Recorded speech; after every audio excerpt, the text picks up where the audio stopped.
Je suis très heureux d'accueillir ceux qui nous rejoignent après cette journée assez intense en réflexion, émotion et partage autour, autour de Monseigneur Saliège, finalement. Alors, j'ai deux nouvelles, une mauvaise et une bonne. La mauvaise nouvelle, c'est que deux de nos intervenants ne sont pas là en raison de soucis familiaux qui sont totalement indépendants de leur volonté. Donc, je vous prierai de les excuser. Et la bonne nouvelle, c'est que c'est pas grave parce que nous avons deux des meilleurs intervenants possibles. C'est pas pour dire, c'est pas du tout aux dépens des autres évidemment, mais ils se suffisent largement à eux-mêmes et donc ils auront largement de quoi dire. Et vous n'êtes pas venus pour rien si vous nous rejoignez. Loin s'en faut, ça va être très intéressant. Voilà. Alors, je suis très heureux de retrouver Jacques Semelin, que j'ai déjà eu l'occasion de rencontrer. Vous le savez sans doute, Jacques Semelin est un spécialiste, d'abord un spécialiste des génocides, sur lesquels vous avez beaucoup travaillé. Et puis, dans ce chemin-là, vous êtes devenu un des spécialistes du sujet qui nous concerne ce soir, le spécialiste de ce sujet dans l'Église. De le prolonger jusqu'à 23h30, catholique a-t-elle failli ou au contraire a-t-on sous-estimé finalement le rôle des catholiques dans la résistance et dans le sauvetage des Juifs? Donc vous êtes directeur de recherche émérite au CNRS. Je citerai simplement du coup quelques-uns de vos nombreux ouvrages, ceux qui se rapportent le plus directement, qui sont les plus récents et qui se rapportent le plus directement à notre propos. Une énigme française, pourquoi les trois quarts des Juifs en France n'ont pas été déportés, ouvrage que vous avez coécrit avec mon confrère de la Croix, Laurent Larcher, qui a été publié chez Albin Michel cette année, en 2022, donc ouvrage tout à fait récent. Le titre de l'ouvrage est déjà une réponse à la question que je posais. Les catholiques ont-ils failli ou au contraire faut-il réévaluer, je dirais à la hausse, leur rôle dans ce sauvetage des enfants juifs? Pourquoi les trois quarts des Juifs en France n'ont pas été déportés? Par comparaison à d'autres pays européens, c'est évidemment extrêmement frappant. Vous avez publié un livre sur le même sujet, plus universitaire, La survie des Juifs en France entre 1940 et 1944, aux éditions du CNRS. Voilà. Préfacé par Serge Karsfeld, me souffle-t-on, qui n'est pas là, ce qui fait partie de ceux qui ne sont pas là, encore une fois pour des raisons familiales, des raisons de santé indépendantes de sa volonté. Voilà, et puis à ma gauche, je suis ravi de rencontrer enfin Patrick Cabanel, dont je suis le travail depuis des années, mais on n'a pas eu l'occasion de se croiser tellement. Donc vous êtes directeur d'études à l'École pratique des hautes études, en histoire et sociologie des protestantismes. On va donc sortir un tout petit peu de la sphère catholique ou des relations entre les catholiques et les juifs. En effet, vous êtes justement des experts de ces relations entre juifs et protestants. C'est d'ailleurs un de vos ouvrages, Juifs et protestants en France, les affinités électives, 16e, 21e siècle, car nous y sommes. Chez Fayard en 2004. Vous avez publié une histoire des protestants en France. Chez Fayard, elle fait référence. C'était publié il y a une dizaine d'années, si mes souvenirs sont bons. Et une histoire des justes en France, chez Armand Collin aussi en 2012. Et évidemment, je ne vais pas les citer tous. Résister.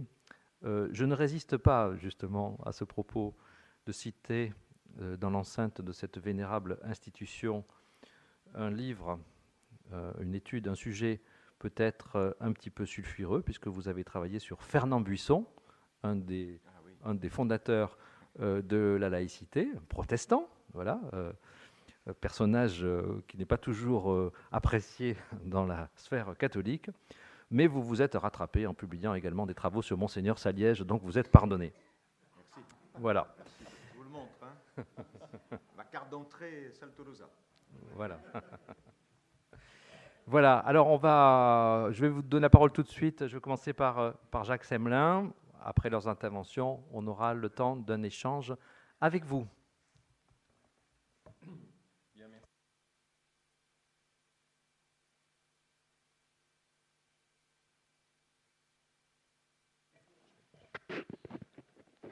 Donc, merci aux organisateurs de m'avoir invité à cette rencontre, il me semble importante. Je ne vais pas tellement vous parler de mes travaux, vous voyez, parce que je voulais rester un peu sur la focale de l'aide pastorale, mais quand même un peu, parce que je vais prolonger la réflexion de Jean-Pierre dans sa propre intervention dans l'après-midi, quand il disait, oui, le sauvetage, c'est très très bien, mais il faut commencer par parler des Juifs à travers la manière dont ils se sont mobilisés eux-mêmes pour se sauver ou s'en sortir.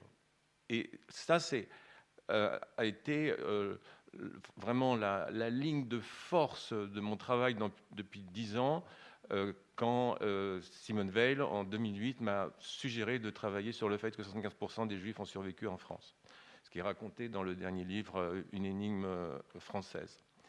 Ça me semble essentiel pour moi qui viens des génocides, si j'ose dire, c'est-à-dire que dans les travaux sur le génocide, le paradigme, c'est bourreau-victime.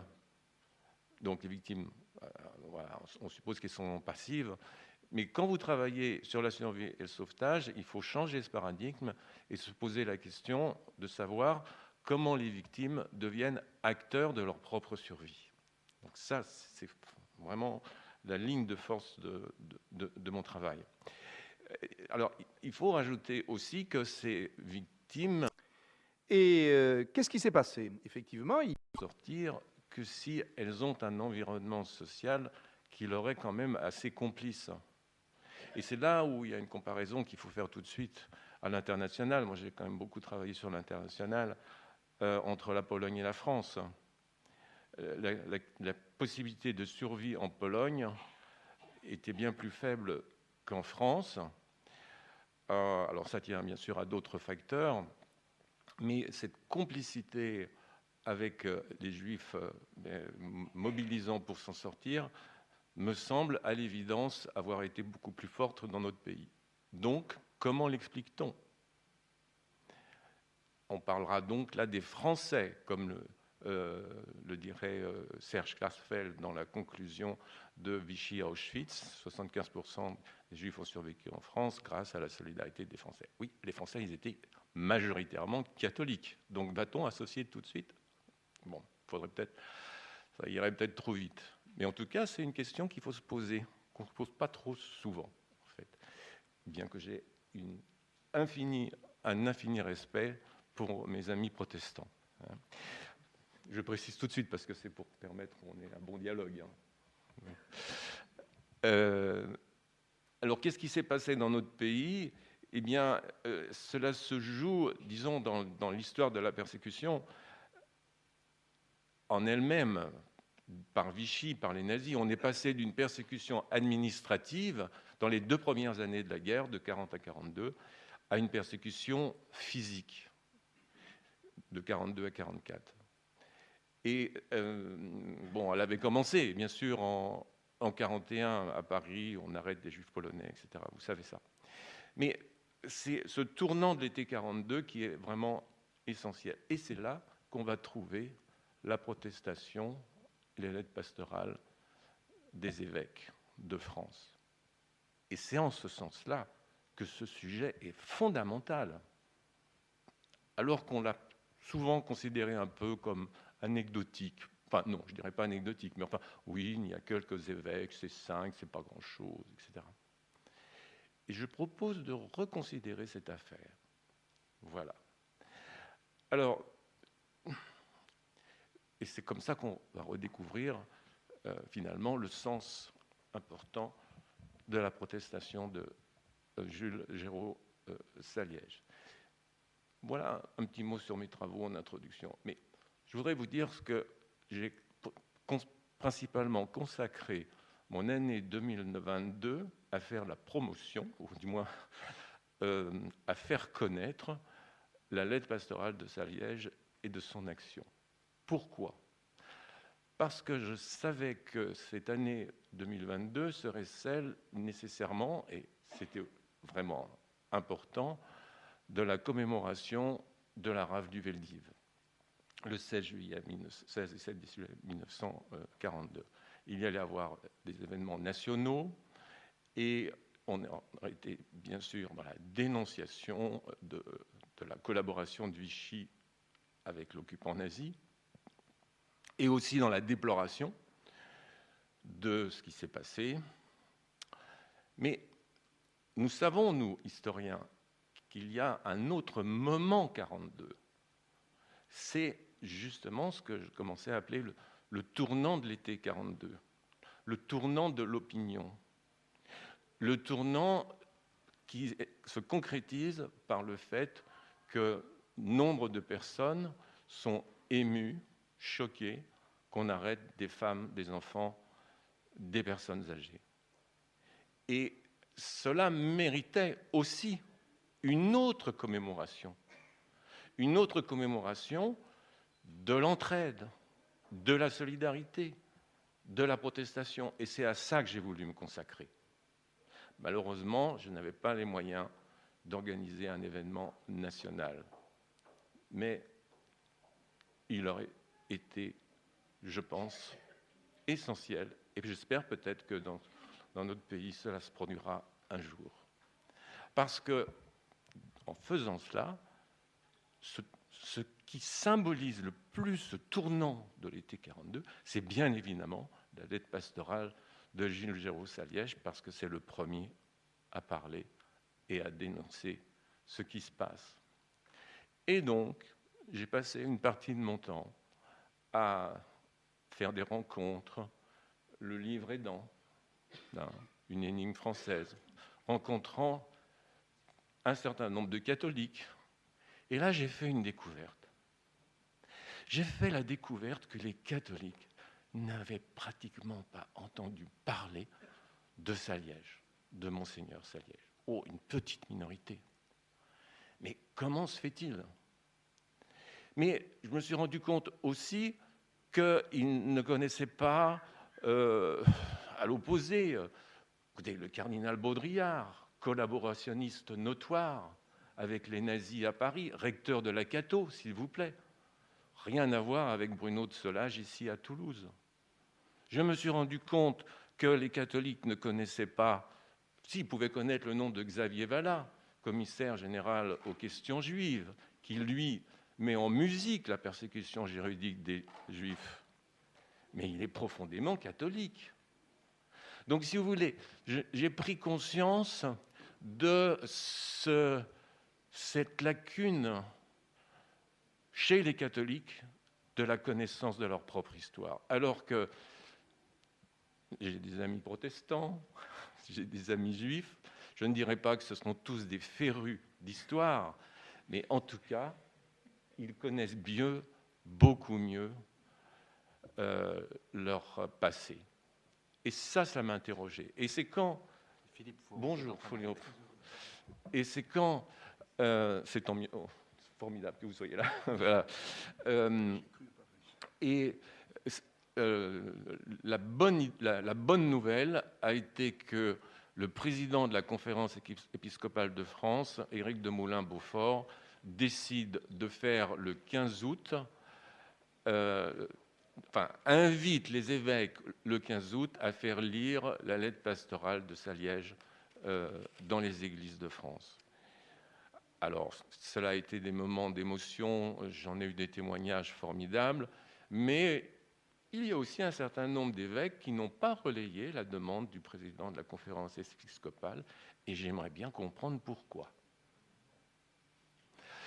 Bon, mais en tout cas, cela a été une occasion de faire mieux connaître l'histoire de Saliège. Et ça, j'en étais ravi, avec aussi toute la série d'articles parus dans le journal La Croix. Mais dans le même temps, le grand rabbin de France, comme vous le savez, certains, a pris l'initiative de faire lire la lettre pastorale de Saliège pour le Shabbat dans les synagogues, le Shabbat du 16 juillet, qui coïncidait de façon assez extraordinaire avec la première journée de la commémoration du Veldiv. C'était un événement unique. C'est la première fois, c'est depuis la Seconde Guerre mondiale, qu'un grand rabbin prenne cette initiative. D'une certaine manière, ça avait du sens, parce qu'ici, à Toulouse, quand Saliège a publié sa lettre, ce sont les Juifs qui l'ont relayé. Mais les échos dans la presse chrétienne ont été très faibles. Mais comment comprendre? Alors sans doute la culpabilité. Moi, j'en suis arrivé à penser qu'il y a ce que j'appellerais un syndrome du profil bas. Il ne faut pas faire de vagues. Il ne faut pas faire de vagues parce que, si vous voulez, il y a la collaboration de Vichy, mais on ne va pas dire des bonnes choses sur nous parce que ça va être mal compris. Donc, on fait des petits articles. Le plus important, je n'y voyais pas mes opinions politiques, il est paru dans le Figaro et il était tout à fait remarquable pour expliquer ce qu'avait voulu faire le grand rabbin de France. Donc, si vous voulez, les catholiques me mettent dans la perplexité, franchement. Parce que, bien sûr, il y a la collaboration. Bien sûr, c'est une tache sombre dans l'histoire de France, la collaboration et le soutien des catholiques de l'Église au régime de Vichy. Bien sûr, il y a Paul Touvier qui a été caché dans un couvent après-guerre, le milicien. Mais quoi, il n'y a pas que ça, il y a la protestation des évêques, il y a l'entraide dans les couvents, justement, aussi, dans les presbytères, dans les églises, etc. C'est le rôle de l'historien de montrer qu'il y a une complexité, qu'il y a les deux approches à prendre en compte. Alors, qu'est-ce qui se passe? Pourquoi cela? Pourquoi ces blocages? Pourquoi ne peut... Moi, j'espère qu'on peut faire évoluer les mémoires, mais en posant ces questions de cette façon et en sortant, sans doute, de ce complexe de culpabilité et de honte. Alors, cela me conduit justement au sujet central, finalement, de cette lettre pastorale de Saliège, puisque, en fait, on est tous d'accord, et Patrick a écrit un très beau petit livre sur ce sujet, c'est lui qui brise le silence de la passivité. C'est lui qui brise le silence de l'indifférence des Français, s'il vous plaît, en général, à la persécution des Juifs depuis 2 ans. Ils en ont pris plein la tête, avec le traumatisme de la débâcle, mais on ne va pas revenir là-dessus. Donc, le rôle de Saliège est central. Donc, je ne vais pas reprendre ce qu'a écrit Pierre Laborie, ici, ancien professeur d'histoire à la chaire de Toulouse, ou Patrick Cabanel. Je voudrais juste dire qu'il me semble que dans la lettre pastorale de Saliège, il y a quelque chose de l'esprit de Dietrich Bonhoeffer. Je parle de ses premiers textes de 1933, quand donc Hitler est arrivé au pouvoir, et lui écrit, je l'ai publié pas ce livre, mais dans mon livre Purifier et détruire sur les génocides, il dit que l'Église a une responsabilité par rapport à la question juive. Et là, bien sûr, il pense à l'État. Et bien sûr, il pense à Hitler.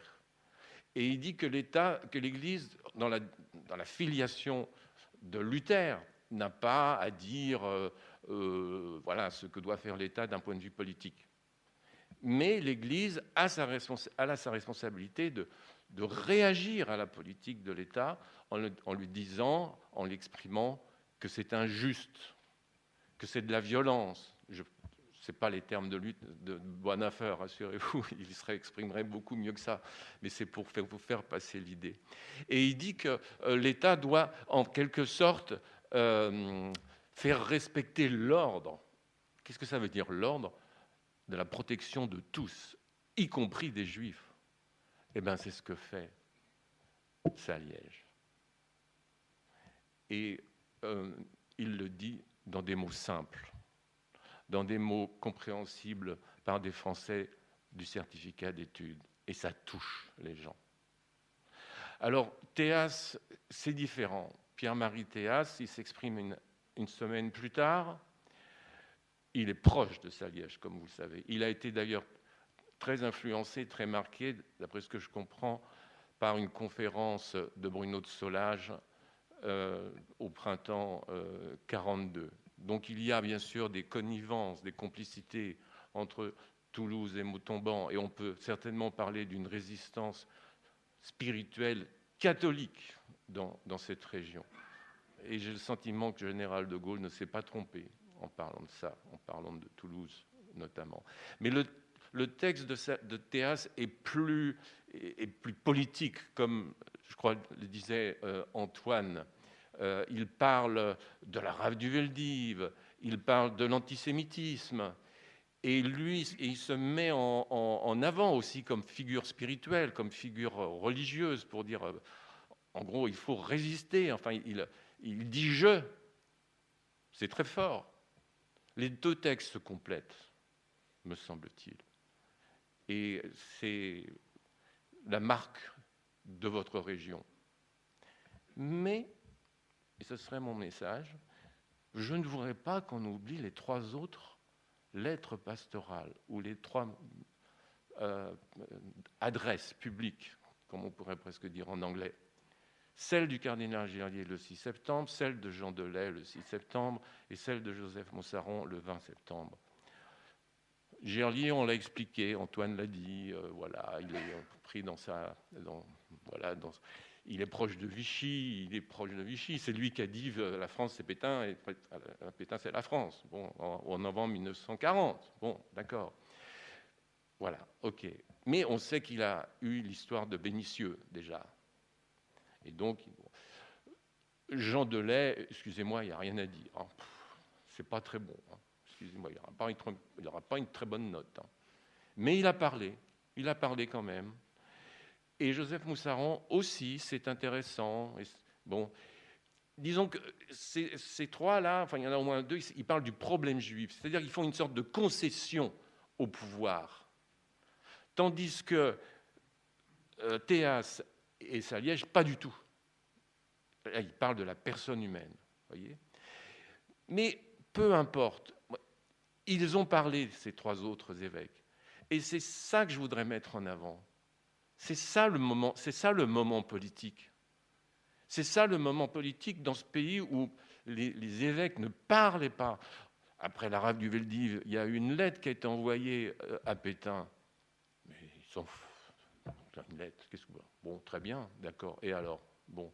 Après, Gerlier et Bogner envoient une lettre aussi à Pétain début août. Oui, mais d'accord, c'est des lettres, quoi. Le fait nouveau, c'est qu'ils parlent, et ils sont 5 à parler, et ce n'est pas rien. C'est un fait politique nouveau. Et c'est ce qui m'a conduit à réfléchir dans cette petite intervention au sens, enfin, si vous voulez, quel sens social et politique peut-on donner à ces 5 lettres pastorales, et pas que 2 ?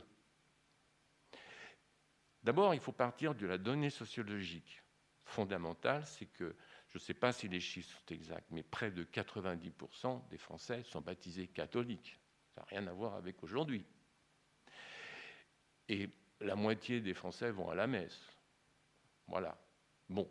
Donc, ces prises de parole, fut-elle minoritaire, comme on l'a répété dans la littérature, etc., ça marque les esprits. Et c'est si vrai que la lettre de Saliège, je ne sais plus qui l'a noté, je pense que c'est encore Antoine, c'est que celle de Saliège, elle est politique, c'est-à-dire que ça va être répercuté par la presse communiste. C'est donc qu'on dépasse le côté catho de cette prise de parole. Voilà, donc ça c'est... Mais après, on va essayer de trouver des fonctions. Et moi, j'ai essayé de trouver des fonctions particulières de ces lettres pastorales. La première, c'est qu'elles relaient les émotions, les informations qui viennent jusqu'au diocèse, qui viennent jusqu'à l'évêque. Alors vous savez qu'il y a une théorie comme quoi c'est le Vatican qui a téléguidé la protestation des évêques. En ayant discuté avec Nina Genfunkel, qui a fait cette exposition au mémorial de la Shoah sur les églises, ça ne tient pas la route. Après, il y aurait eu une grande réunion au 15 août où les évêques, les archevêques s'entretenaient ensemble pour téléguider leur protestation. Non, les archives ne montrent pas ça. En revanche, ce qui peut rendre beaucoup plus solide, c'est que ça vient en amont. Je crois que Jean-Pierre a utilisé ce terme, en amont de la protestation. C'est-à-dire que c'est tout le rayonnement, toutes les interconnexions qui peuvent exister entre juifs et catholiques dans la région. Alors on va parler de secours aux enfants, on va parler de l'amitié chrétienne, mais aussi avec des personnages, des témoins, des paroissiens, etc., qui vont arriver à l'évêque. Et la question, c'est de savoir s'il va reprendre ou pas ce qu'il reçoit. Eh bien, Saliège le fait en entendant Thérèse d'Auty. Mais Gerlier le fait, même si c'est compliqué, en écoutant l'abbé Glasberg, etc. Donc c'est l'amont qui va construire la possibilité d'une parole publique de l'évêque. Ça, c'est le premier facteur. Mais il y a un deuxième facteur qui va être en amont, c'est la parole de l'évêque qui devient, alors, excusez-moi, je vais utiliser ce mot compliqué, performative. C'est une incitation à l'action. Et là, Jean-Pierre, puisque je vous ai lu dans vos beaux livres, Denise Bergon, elle entend par hasard Saliège le 23 août. Donc on est bien, voilà, elle n'a rien fait encore. Voilà, c'est ça. Et c'est comme si elle dit, ah oui, mais c'est ça qu'il faut faire. Vous voyez, vous entendez un texte, ah oui, mais il a raison, quoi. Alors elle ne sait pas quoi faire encore. Qu'est-ce que je peux faire? Qu'est-ce que je peux faire? Elle demande un rendez-vous à Saliège, etc. Mais il faut cacher les enfants. Eh bien, elle va faire. Vous voyez, donc, le discours de l'évêque va être performatif. C'est pas forcé, mais il va jouer sur certains. Mais attention, ça ne veut pas dire qu'il n'y avait pas des actions qui se faisaient avant, comme la maison Vermine, dont Noémie, Blandine, pardon, nous a parlé. Oui, voilà. Blandine, voilà, nous a parlé tout à l'heure. Donc, si vous voulez, il ne faut pas croire que ça commence que par la vous voyez, avec la déclaration des évêques, quoi. Voilà, il y a des choses qui se sont créées. Mais après, ça va être renforcé. Et c'est ça qu'on voit aussi. C'est-à-dire qu'il y a une sorte de renforcement de l'aide à partir de l'été 1942 qui va se prolonger jusqu'en 1944. C'est-à-dire que la France change là. Si vous voulez, c'est un tissu social diffus qui existait déjà et qui va se développer. Voilà. Donc, alors, quand même, il y a un débat de fond, hein, parce que vous avez beaucoup de gens qui disent oui, les catholiques sont antisémites, oui, les catholiques, il y a anti-judaïsme, etc. C'est très très lourd, etc. Mais alors, moi, je voudrais qu'on m'explique pourquoi, quand on a cette idéologie, comment on explique que des gens vont se mettre à aider des juifs? Il y a quelque chose qui cloche là-dedans. Parce que c'est un mouvement quand même qui est un petit peu diffus. Je veux dire, c'est pas les mouvements de masse, mais c'est un mouvement qui est diffus, c'est important, etc. Vous avez deux hypothèses. Vous prenez la charité comme vertu théologale et vous pensez que ça diffuse dans les esprits depuis le catéchisme, et à ce moment-là, on va aider l'autre. Voilà, même si on a des préjugés contre lui. Ou alors, ça peut être aussi un effet de situation. Vous voyez, ça, on a étudié ça dans les travaux sur l'altruisme. C'est-à-dire que c'est dans un contexte de situation que finalement, vous allez aider celui ou cela. Mais en tout cas, il y a quelque chose qui se passe. Et je pense ce témoignage que j'aime beaucoup de Marthe Vernon, qui est une jeune femme juive en 1942 qui veut faire passer sa famille la ligne de débarcation. Elle va être aidée par un prêtre catholique, Christian de Schonack. Elle se souviendra toujours de ce que lui a dit. Vous savez, je vais vous aider à faire passer la ligne, mais sachez une chose, je ne fais pas confiance aux Juifs. Et c'est peut-être un tournant de l'été 42, c'est-à-dire que la compassion l'emporte sur la stigmatisation. En tout cas, là, il y a une matière à débat. Et puis le dernier point, en termes de fonctions sociaux, je voudrais aussi, on n'en a pas du tout parlé, ce sont les effets politiques de ces lettres pastorales. Et c'est pourquoi j'en mets 5. Vichy est inquiet, on le sait. Pierre Laval, il a bien conscience que le soutien de son régime s'appuie sur l'Église catholique. Et donc, il veut déclencher tout de suite une contre-propagande dans un journal qui s'appelle Le Grand Écho du Midi pour contrer les thèses de Saliège. Et un journaliste comme de la Croix, par exemple, attend très longtemps pour avoir Pierre Limagne, qui a fait un très bon travail pour les historiens, avoir la lettre publiée de Saliège, ça ne vient pas, mais il a d'abord la contre-propagande de soi-disant Saint-Julien qui conteste les thèses de Saliège. Mais c'est qu'en même temps, Laval, il va se servir de cette contestation de son Église pour aller voir les nazis. Il a rendez-vous avec eux le 2 septembre 1942, c'est Knoren et Hoberg, et c'est eux qui dirigent toutes ces opérations. Il a dit, écoutez, c'est nommément dans leur procès-verbal, vous savez, compte tenu des problèmes que j'ai avec l'Église, je ne vais pas pouvoir vous livrer des Juifs comme de la marchandise dans un prix unique à n'importe quel prix. Ah, mais ça, c'est un moment très important que Serge Klarsfeld a mis en valeur. C'est-à-dire que Laval veut toujours continuer, ok, à arrêter les Juifs, d'accord, mais il veut quand même baisser le rythme. Et ça, c'est le deal avec les nazis. Alors, ça fait toutes des histoires, on l'a beaucoup travaillé, ça, hein, y compris un historien allemand. Mais Serge Klarsfeld, dès 1983, dit que, oui, finalement, les nazis vont céder, vont concéder, c'est-à-dire qu'ils ne vont pas mettre la pression sur les Juifs parce que Vichy rend beaucoup de services sur d'autres domaines, le maintien de l'ordre, le service du travail obligatoire, etc., l'exploitation économique du pays, etc. Conclusion, vous regardez les chiffres, 1942, 42 000 Juifs ont été déportés de France. C'est le chiffre le plus terrible. En 1943, ça baisse à 16 000 et en 1944, ça remonte à 17 000.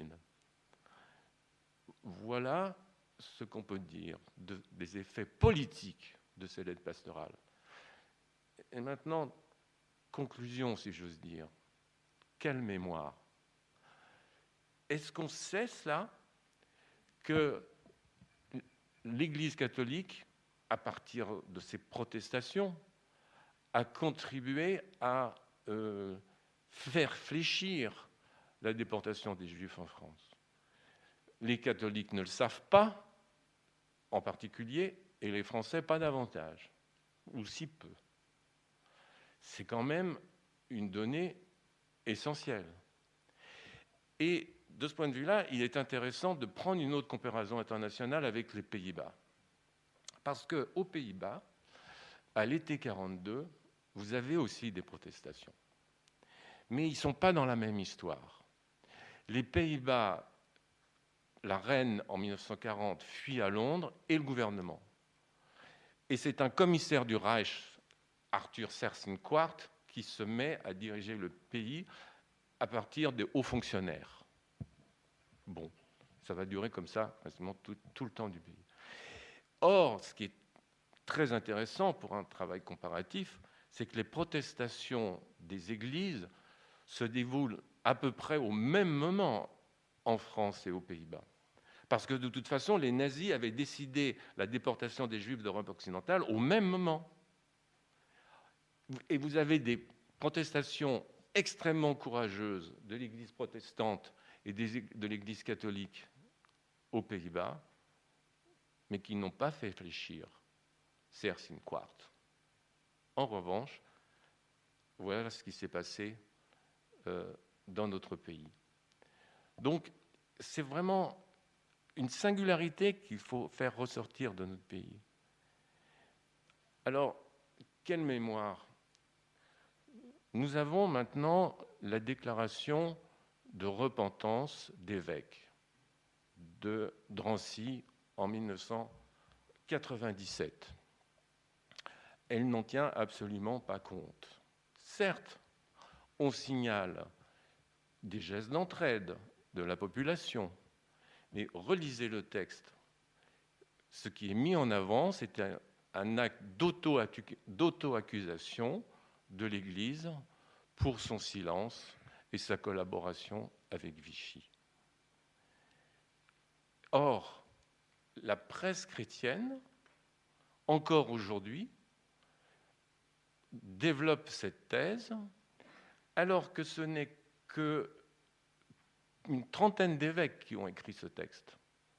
Ce n'est pas l'ensemble de la conférence épiscopale de France. C'est une action qui a été organisée par Monseigneur Lustiger. Je ne comprends pas que la presse chrétienne continue à soutenir cette thèse alors que c'est faux. Quand va-t-on faire tomber le rideau pour montrer que c'est pas ça? Et je sais, moi qui suis historien, ça me paraît d'autant plus intelligent parce qu'en 97, ils avaient le livre de Klarsfeld de 83. Il y avait plusieurs pages, vous pouvez le voir, Vichy au suite, où Serge Klarsfeld dit « Notre dette envers l'Église catholique est immense ». Mais est-ce que ça peut s'entendre, ça, dans ce pays? Alors, pour conclure, vous voyez, je pense que le texte de Saliège marque un tournant dans notre pays, parce qu'il a justement été le premier. Mais ce que dit le texte de 97 des évêques, c'est oui, ils sont une minorité. D'accord, ils sont une minorité. Mais qui a parlé? Qui a protesté? Des magistrats? Des avocats? Des professeurs d'université? Des chercheurs? Des intellectuels? Des artistes? Personne. Personne. Il n'y a que ces 5 évêques, avec le pasteur Marc Bogner, qui ont pris la parole. Et de mon point de vue, j'en suis arrivé là aujourd'hui, ils sont l'honneur de la France. Ils sont l'honneur de la France dans ce temps tragique de la Shoah. Et il y a 2 discours, une autre conclusion auquel je suis arrivé, il y a 2 discours majeurs, résistants, prononcés dans ces années sombres. C'est celui du général de Gaulle le 18 juin 1940, qui appelle une résistance politico-militaire, et c'est celui du cardinal Saliège, le 23 août 1942, qui appelle une résistance, on va dire, humanitaire. Bon, je ne sais pas, mais enfin, vous comprenez ce que je veux dire. Et voilà que je prends le discours, le dictionnaire de la résistance édité par notre ami Pierre Laborie. J'ai un article dans ce dictionnaire, mais pas du tout sur ça. Et je découvre que Pierre met en avant justement comme discours résistant majeur que 2 textes, celui de Saliège et celui de De Gaulle. Donc, je dirais qu'aujourd'hui, l'avantage de Saliège, c'est qu'il reste moderne. Il reste encore plus moderne, parce qu'il dénonce à la fois l'antisémitisme et la xénophobie. Dois-je vous rappeler, les Juifs sont des hommes, les Juifs sont des femmes, les étrangers sont des hommes, les étrangères sont des femmes, tout n'est pas permis contre eux. Donc, conclusion de ma conclusion, je ne suis pas certain que l'Église catholique et la France ont donné à ce personnage historique la mémoire nationale qu'il devrait avoir dans notre pays.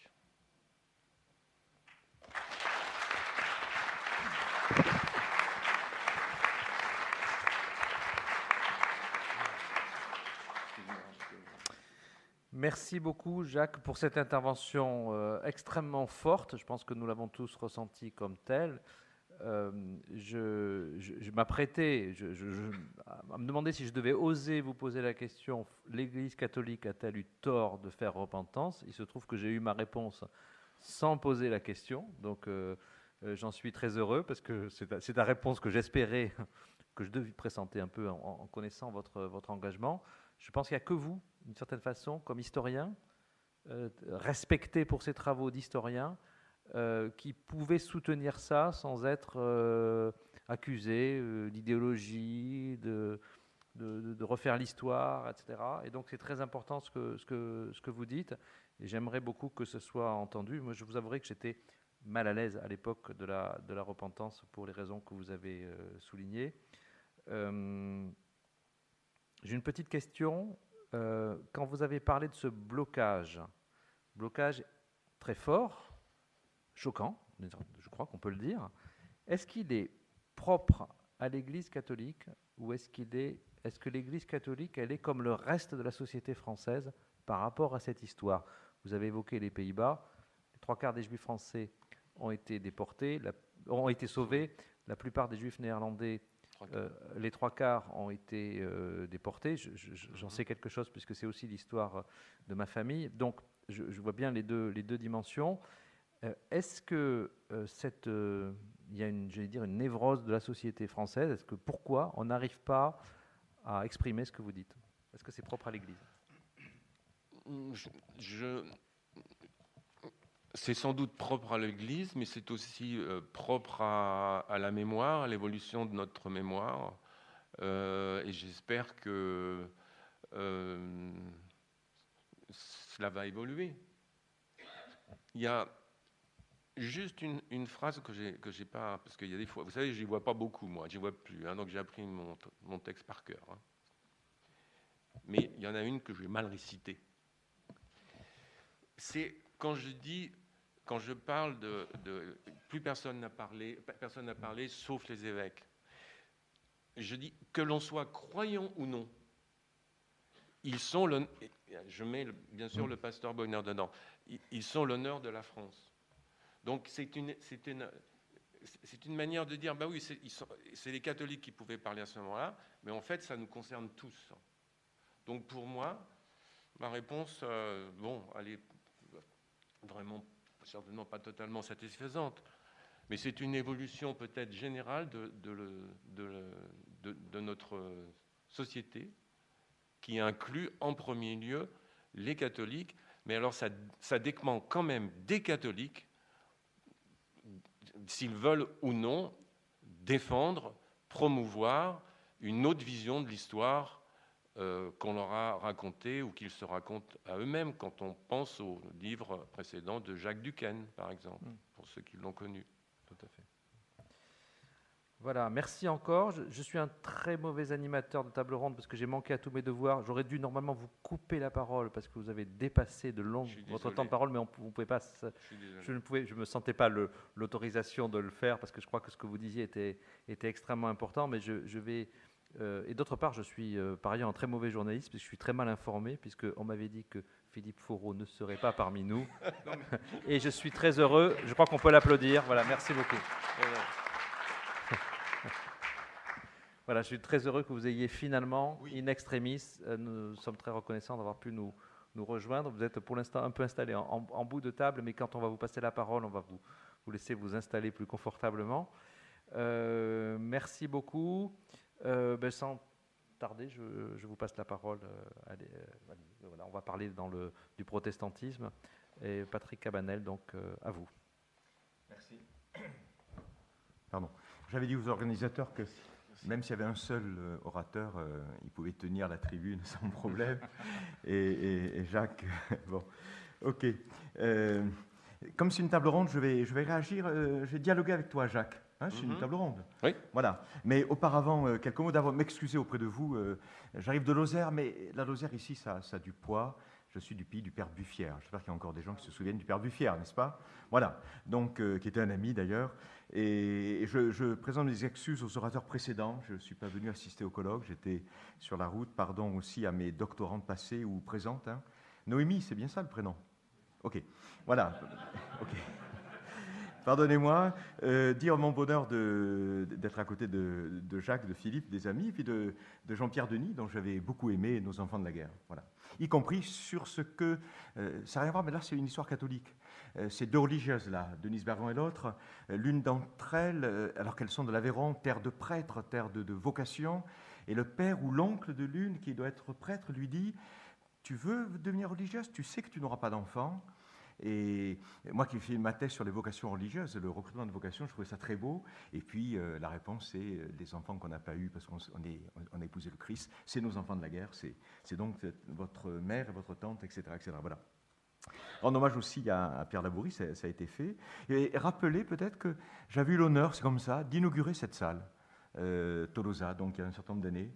Je crois que c'était pour le colloque sur Monseigneur de Solage. Voilà, et je parlais sous la présidence qui était pour moi un peu écrasante, la vôtre est fraternelle, mais c'était mon directeur de thèse qui présidait. C'est Philippe Joutard, qui à l'époque était recteur de l'Académie, et donc ce n'était pas évident. Et vous aviez inauguré pour ce colloque Solage cette salle Tolosa. Voilà. Alors, je vous remonte tout de même, y compris parce que l'éditeur méritoire, et toulousain, hein, Bernard Sédin, vous le connaissez, vous savez, cette collection sur les années. Alors, si vous aimez le rugby, il y a de Rémi Pêche, le premier bouclier de Brennus, c'est ça?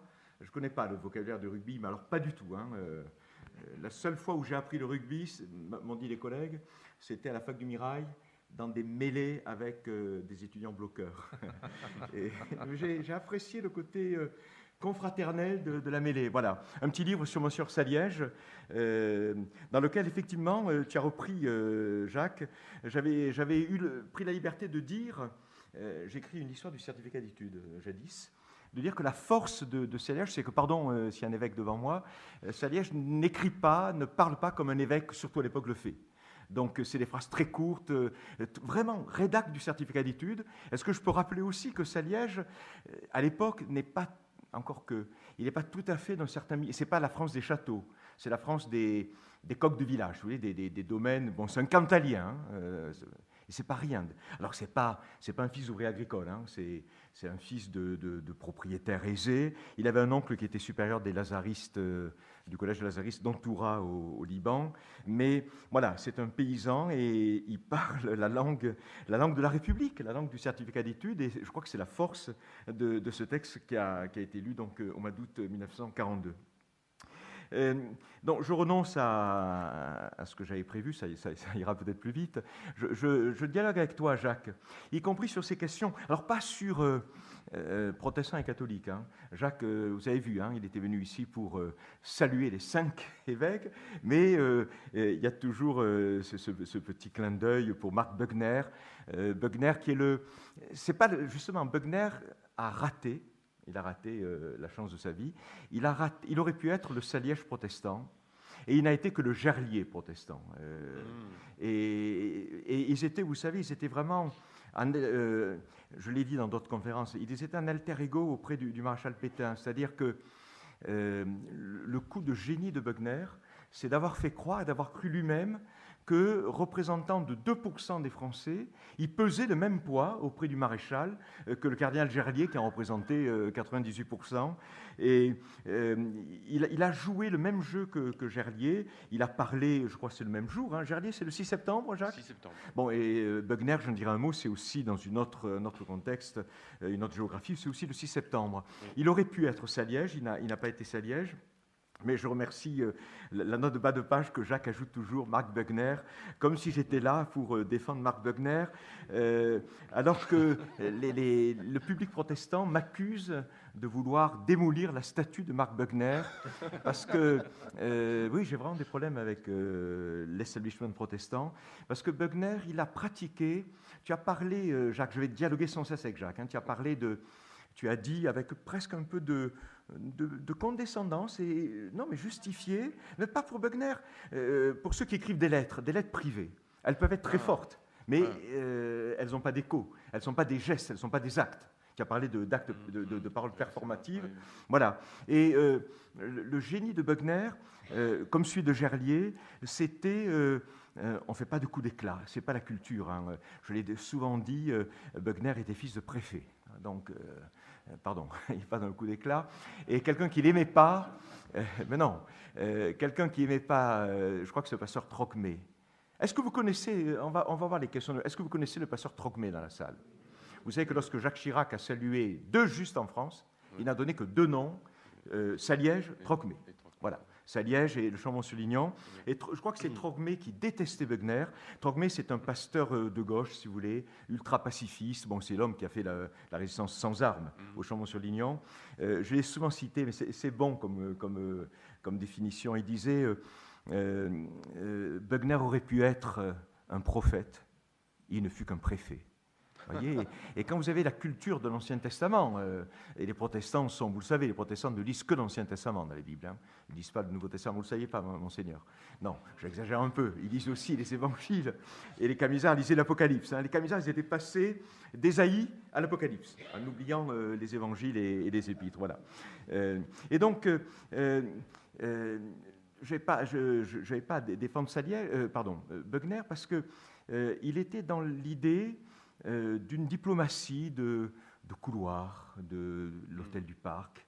L'idée, pas d'éclat. Si on fait des éclats, on va je dirais, raidir, pas l'opinion publique, mais raidir le gouvernement.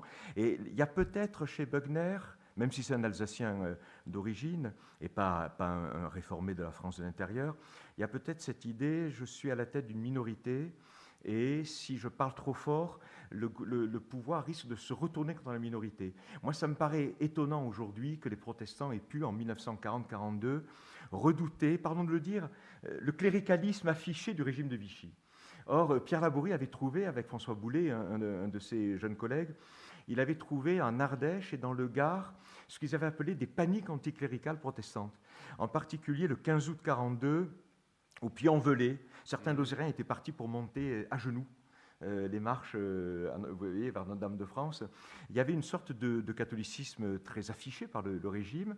Et curieusement, ça nous paraît aujourd'hui étonnant, certains protestants redoutaient qu'après les Juifs, on s'en prenne à l'autre minorité historique, les protestants, d'où une certaine prudence de Bugner, mais plus largement que ça, il était persuadé que dans la discussion, dans le dialogue, je dirais de grand à grand, ça allait fonctionner. Et ça n'a servi à rien. Et c'est ceux qui ont pris la parole. Et il a parlé en retard, ce qui explique donc qu'il ne soit pas entré dans l'histoire. Je vais revenir sur cette question de construction de la mémoire. Puisque nous sommes à Toulouse, redire, je l'ai dit au Bernardin en septembre, redire qu'il n'y aurait pas eu de Saliège, tu es d'accord avec moi, Jacques, j'en suis sûr, il n'y aurait pas eu de Saliège, il n'y aurait pas eu de Théas sans Bruno de Solages. Oui. Voilà. Vous savez, qui a fait d'ailleurs l'Institut catholique, dont tous les profs ne partageaient pas son point de vue, mais certains oui. Il en a fait, vous le savez, un lieu de refuge hein, pour les Juifs, etc. Et vous savez combien Bruno de Solages mériterait d'être juste, hein, mais on ne va pas rentrer dans le détail. Vous savez que pour être juste, il faut qu'il y ait un témoignage direct, et ça n'a pas marché pour lui. Je rappelle aussi, je l'ai dit au Bernardin, mais j'ai beaucoup travaillé sur Bruno de Solages. Vous savez, cette phrase d'une vieille bourgeoise catholique toulousaine qui lui dit Monseigneur, le maréchal est un homme providentiel. Et Bruno de Solages répond mais Judas aussi était providentiel. Non, c'est historique, hein, c'est pas pour vous faire rire. C'est Solages, vous voyez. Et on dit que, voilà, sans Solages, sans cette aura intellectuelle, cette violence intellectuelle de Solages, il n'y aurait sans doute pas eu ce qu'il y a eu ici à ce point. Voilà. Alors, revenir sur la question des mémoires. Tu as beaucoup parlé, Jacques, du mal-être, du malaise des catholiques avec leur mémoire, de cette sorte peut-être de culpabilité. Tu as laissé entendre que ce n'est pas du tout le cas chez les protestants, je vais vous le dire. Hein. Il n'y a pas de minorité plus à l'aise avec la mémoire. Les protestants sont fiers d'à peu près tout, persuadés d'avoir inventé la réforme, ça je vous l'accorde, mais aussi d'avoir inventé la tolérance, même si Voltaire les a un peu aidés. Mais là Toulouse a joué son rôle dans l'invention de l'idée de tolérance. Hein. Le Parlement de Toulouse, l'affaire Calas, etc. Persuadé, vous avez cité Buisson et la laïcité, d'avoir inventé la laïcité. Le féminisme, n'oubliez pas, le socialisme, le pacifisme. C'est vrai qu'il y a des éléments de...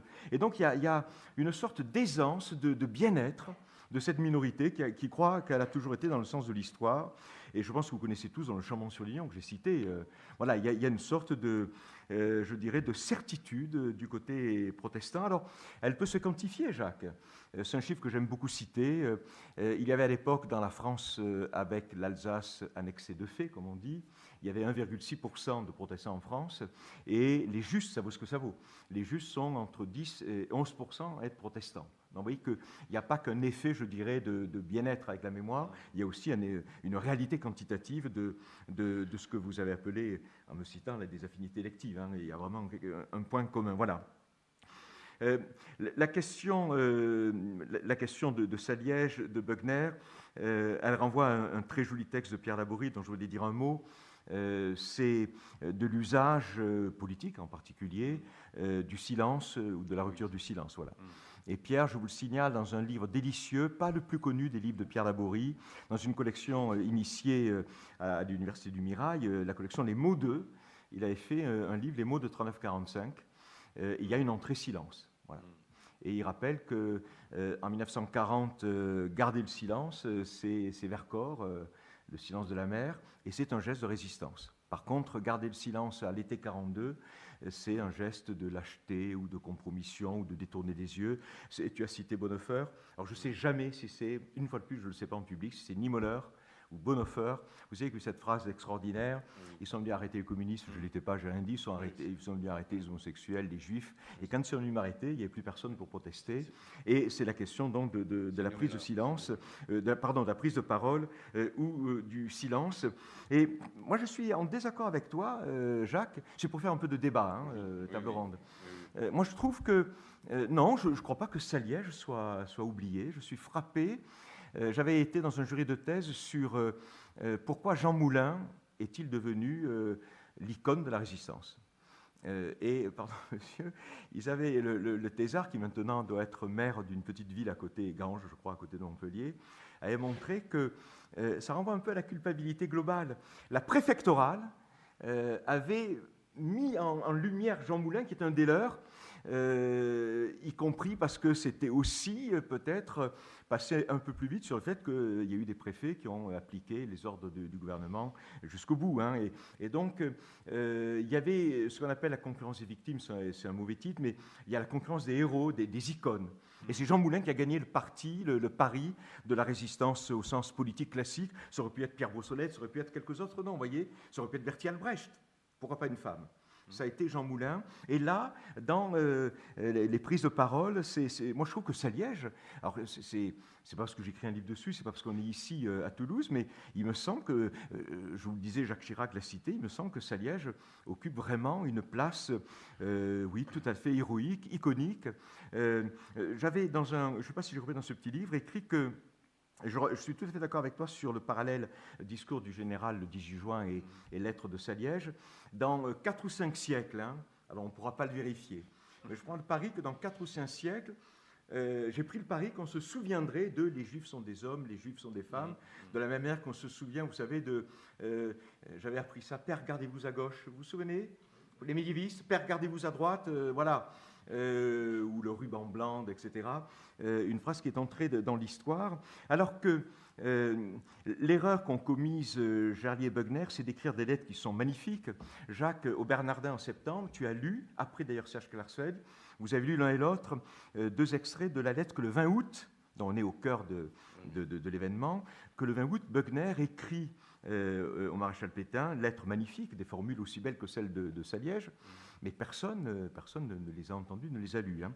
Alors, un correctif, il est arrivé dont je parle quand même d'un mot de Bugner, il est arrivé à Bugner, contre son gré, que 2 des lettres privées qu'il avait écrites pendant les années 40 ont été l'objet de diffusion sauvage. Il n'a pas aimé d'ailleurs. Il ne s'est même pas rendu compte que grâce à cette diffusion sauvage, il faisait un acte politique, comme tu as dit, et puis il avait une chance d'entrer dans l'histoire. C'est la lettre au grand rabbin de France du 26 mars 1941. On pense que c'est l'entourage du grand rabbin qui l'a diffusé partout, distribué sur les marchés aux fleurs de Marseille, etc. Et puis cette lettre du 20 août, et là on pense que c'est Jean-Marie Soutou, dans l'entourage de Gerlier, qui a décidé de diffuser cette lettre. Et puis, je voulais vous citer aussi, puisque on est dans cette question de l'héroïsation inachevée ou pas. Moi, je trouve qu'elle est très suffisante, l'héroïsation de Monseigneur Saliège. Je voudrais vous citer un pasteur, pour le coup. Alors, on va voir si vous le connaissez. Je pense que vous le connaissez. Si vous le connaissez, je vous offre... en fait, il est pour Jean-Pierre Denis, ce petit livre. Et du coup, si tout le monde le connaît, vous faites comment alors? Je passe un coup de fil en direct à Bernard Sédin et il fera ce qu'il faut. Est-ce que vous connaissez le pasteur Henri Manin? Quelqu'un aurait pu tricher et gagner le livre, mais... Le pasteur Henri Manin était aumônier officiellement. Je termine sur ça. Je lis un extrait puis je termine. Il était aumônier du camp des Milles. Vous savez, bon, ici, Toulouse, il y a vraiment une couronne de camps, et il y a Thérèse d'Aussy, il y a les cathos, il y a les juifs, il y a les infirmières suisses, et il y a la CIMAD, hein, qui est présente ici, Gurs, le Récébédou, Rivesaltes. Au Mille, il n'y a pas la CIMAD, il y a ce pasteur qui est pasteur réformé classique, qui est aumônier, et qui tente d'arracher, comme fait la CIMAD, comme ils font à la nuit de Vénitieux. Vous savez, il y a des exemptions, donc il a les listes, il a fait remplir d'ailleurs des petits CV biographiques à une série d'intellectuels, artistes, soit juifs, soit anti-nazis, allemands, qui sont au Mille, et grâce à leur CV, il essaie de voir s'il y a une clause qui permet de les exempter. Hein. Il a réussi comme ça à sauver in extremis, parce que leur fils était engagé dans la Légion étrangère en Tunisie. Il a sauvé le magistrat allemand qui avait présidé le tribunal après vous savez, le coup de la brasserie là, de Hitler en 1923. Donc Hitler voulait vraiment le récupérer. Il a réussi à les sauver grâce à un télégramme de la Légion étrangère, alors que les portes du wagon de marchandises étaient déjà fermées avec des barres. Il a réussi à le faire rouvrir, et Manin a assisté à ça. Et Manin avait le même souci que Saliège ici, c'était de faire connaître les choses. Il a tenu un journal des déportations en août 1942. Il l'a envoyé à Buckner, il l'a envoyé au Conseil œcuménique des Églises à Genève. Ça a été traduit en allemand, y compris dans la presse yiddishophone de New York. Bon, je renonce à vous lire son texte, qui est très beau, mais peu importe ici l'émotion de ce texte. Je voudrais en finir sur ça. Je voudrais faire un parallèle technique entre les évêques d'un côté, les pasteurs de l'autre, ça va être rapide, hein, et puis les assemblées élues, puisque vous savez, les protestants, c'est comme une chambre des députés, il y a un synode national, le conseil presbytéral, c'est comme le conseil municipal, tout le monde est élu chez les protestants. Et c'est très démocratique. Le problème, c'est que quand il s'agit de prendre la parole dans l'urgence de l'histoire et qu'on est respectueux des règles démocratiques, eh bien, on est moins efficace que le pape, s'il veut parler, ou que l'évêque dans son diocèse. Et donc, ce qui a retardé Buckner et la Fédération protestante de France, c'est que les décisions devaient être collégiales. Et là, il y avait une sorte, je dirais, d'handicap technique du fait de la culture démocratique des protestants qui se réunissent pour voter des motions, c'est leur spécialité. Ils ont voté le mariage pour tous il y a quelques années, ils ont beaucoup fait parler d'eux, ils étaient assez fiers d'ailleurs, mais il a fallu réunir un synode. Alors, dans l'action, dans l'urgence, on ne peut pas le faire. En revanche, et là c'est le côté positif de la démocratie protestante, les pasteurs sont maîtres chez eux, comme l'évêque est maître chez lui. Et donc, le pasteur fait ce qu'il veut, et le pasteur fait des sermons, et les sermons peuvent être extrêmement bibliques. Je vois que Jean-Pierre Denis est en train de me faire physiquement des signes, pas encore par la parole. Voilà, je voudrais que Philippe Foreau ait quand même quelques minutes pour s'exprimer. Donc, je vous remercie pour votre attention. Philippe, à toi. Non, c'est l'avantage d'avoir des intervenants pleins de flammes et ça pétille. Donc on a scrupule à vous interrompre, mais il y a aussi un devoir de justice pour que quand même, Philippe Foreau, vous ayez quand même un peu de temps pour vous exprimer. On sera donc très réduit pour les questions, vous le pressentez. Voilà, vous êtes maître de conférence en histoire contemporaine à l'université Toulouse 2, Jean Jaurès, et vous travaillez sur l'Italie contemporaine. Et donc on va sortir du match protestants-catholiques en France, et on va aller voir de l'autre côté des Alpes. On va avoir un élément de comparaison grâce à votre intervention. Je vous donne la parole. Merci beaucoup. Alors d'abord, veuillez m'excuser parce que j'avais annoncé que je ne pouvais pas venir suite à des ennuis de santé de mon épouse, une sciatique douloureuse.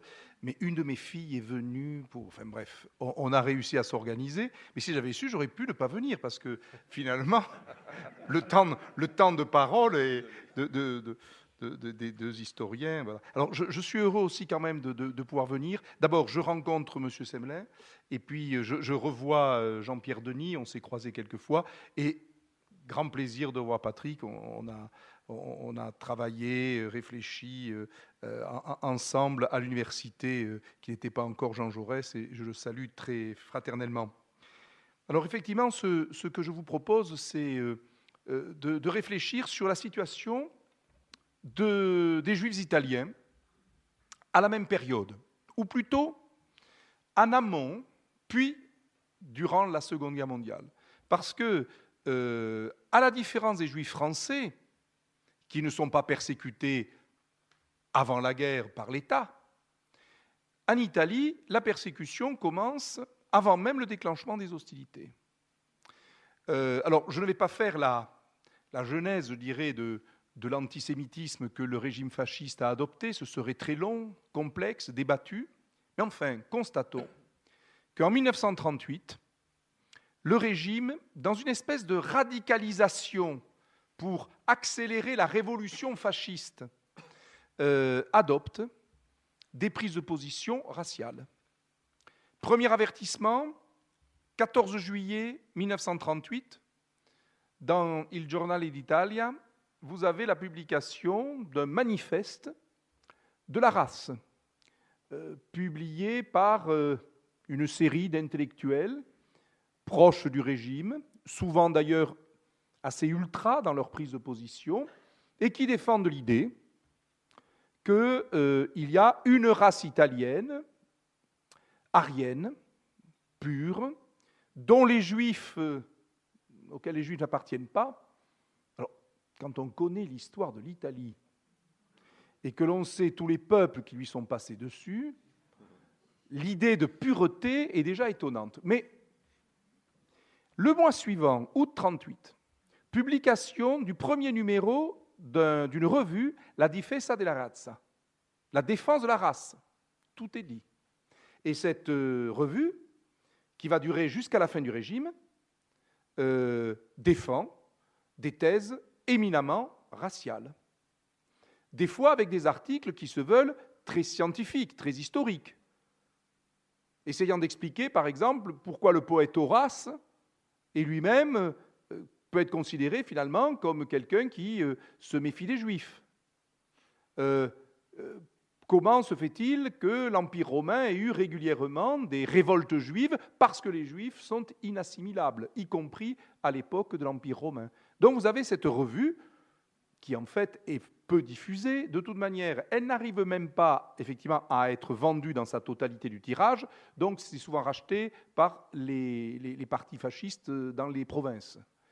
Mais ça existe. Et puis, troisième élément, septembre, octobre, novembre 1938, vous avez des décrets raciaux et qui visent tout particulièrement la communauté juive.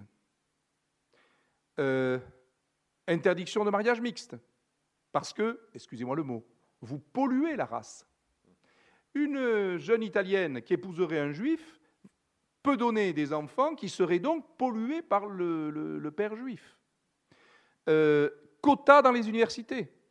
Et là, je vous renvoie au roman et au film Le Jardin des Fizzi-Contini, où l'on voit à un moment donné un jeune bourgeois juif qui est exclu de la bibliothèque. Il y a aussi des exclusions dans des corps de l'État. On épure l'université. 98 professeurs sont expulsés. L'armée, le corps des officiers. Donc, si vous voulez, ce que l'on a pris pendant longtemps comme des lois raciales peu appliquées, parce qu'en Italie, la loi est soi-disant peu appliquée, en fait, elle a été tragiquement appliquée. Anne Matar Bonucci l'a montré, et puis des études locales italiennes, à Turin, à Vérone, ont montré qu'il y avait eu épuration, que ce n'était pas resté lettre morte. Cette communauté juive, combien de personnes représente-t-elle? Nous avons des chiffres liés au recensement de 1931. Pour être précis, nous sommes avec 39 444 juifs italiens, auxquels il faut ajouter 3 674 juifs étrangers qui vivent dans la péninsule. Donc vous voyez que la communauté juive italienne, de nationalité italienne, gardons le chiffre de 40 000. Nous sommes en dessous de la communauté française. Cette communauté n'est pas neuve. Je veux dire que les Juifs en Italie sont là depuis très longtemps. Le mot ghetto est créé, je dirais, dans l'ambiance vénitienne du XVIe siècle. Et puis Suétone, le grand historien latin, La vie des 12 Césars, nous dit que les Juifs de Rome sont venus pleurer devant le bûcher funéraire de César. Et il y a des traces d'ailleurs de lieux de culte juifs dès le second siècle avant Jésus-Christ. Donc les communautés juives en Italie sont là depuis très longtemps. Et il y a d'ailleurs des milliers de juifs qui ont adhéré au Parti national fasciste. Par rapport à ça, l'Église. En 1938, nous sommes dans une période de tension. L'antisémitisme en tant que tel avait été condamné par le Saint-Office en 1928. Mais en 1938, Pie XI, le vieux pape Pie XI, il a 81 ans en 1938, est très irrité par rapport justement aux initiatives du régime. Le journal du comte Ciano, sur lequel j'ai eu l'occasion de travailler quelque peu, indique à intervalles réguliers que Mussolini est très mécontent du positionnement du pape. Par exemple, le 30 juillet 1938, il discute donc avec son gendre, qu'il a ensuite noté. Il dit, mais les positions du pape sont finalement insupportables. Eux, d'ailleurs, les Italiens sont moins religieux que superstitieux. Il suffirait que je gratte un peu pour que leur anticléricalisme reprenne de la vigueur. Et si le pape veut l'affrontement, il peut l'avoir. Enfin, on sent un Mussolini qui est heurté par la position de ce pape qui, vous le savez, en 1937, avec Mitt Brennender-Sorg, avait déjà condamné les théories raciales en langue allemande, ce qui, évidemment, n'était pas innocent.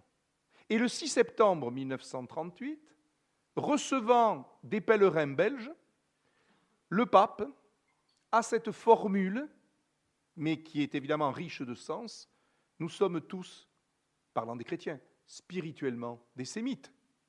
C'est-à-dire que couper le lien avec le judaïsme n'a pas de sens pour un chrétien.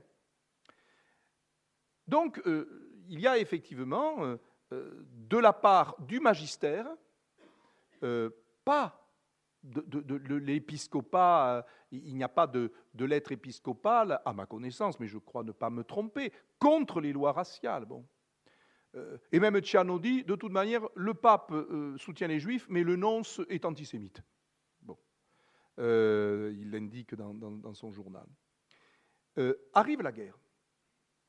La guerre, l'Italie rentre en guerre le 10 juin 1940, croyant à une guerre courte et victorieuse au plus tard à Noël.